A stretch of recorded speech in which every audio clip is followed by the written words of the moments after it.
ஐயோ,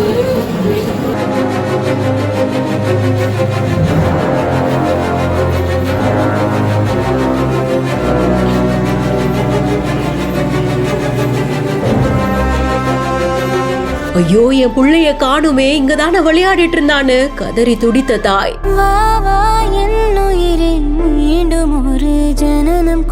வீடு வீடாக சென்று ஊரையே அலசிய காவல்துறை.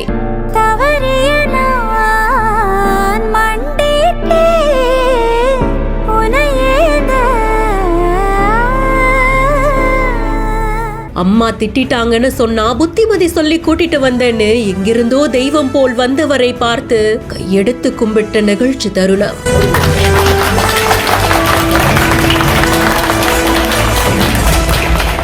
திருவற்றியூர் சேசாசல கிராமணி அப்படின்ற பகுதியில ஒரு தம்பதி வசிச்சுட்டு இருந்திருக்காங்க.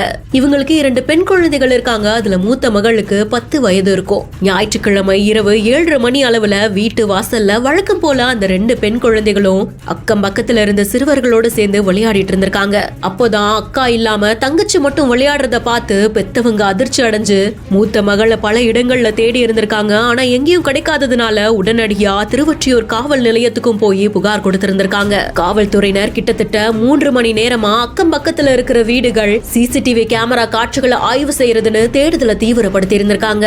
அப்போதான் அதே பகுதியை சேர்ந்த ஞான பிரகாஷ் அப்படின்ற நபர் மாயமான அந்த சிறுமியோட வந்திருந்திருக்காங்க. தேரடியில அவங்க உறவினருடைய திருமண நிகழ்ச்சியில பங்கேற்கும் போது அங்க இந்த சிறுமியை பார்த்ததாகவும், உணவை குப்பை தொட்டியில போட்டதுனால அம்மா திட்டாங்க, அப்பா கிட்ட சொல்லிடுவேன்னு சொன்னாங்க, அதனால பயத்துல இங்க வந்துட்டேன்னு சொன்னதாகவும், இதை கேட்டு அதிர்ச்சியானவங்க உடனடியா இப்படி எல்லாம் பண்ணக்கூடாதுமா, எதா இருந்தாலும் அப்பா அம்மா கிட்ட பேசணும் இருக்கணும் அப்படின்னு புத்திமதி சொல்லி வீட்டுக்கே அழைத்து வந்திருக்காங்க.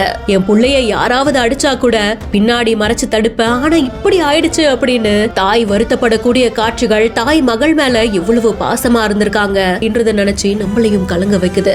மகள் திரும்ப கிடைச்ச சந்தோஷத்துல அதுக்கு காரணமானவங்களுக்கு தன்னுடைய மனதார நன்றியை தெரிவிச்சுட்டு அங்கிருந்து புறப்பட்டு சென்று இருக்காங்க. இந்த செய்தி குறித்த உங்களுடைய கருத்துக்களையும் கமெண்ட் செக்ஷன்ல சொல்லுங்க. மேலும் செய்திகளுக்கு பிஹைண்ட் நோட்ஸை ஃபாலோ பண்ணிக்கோங்க.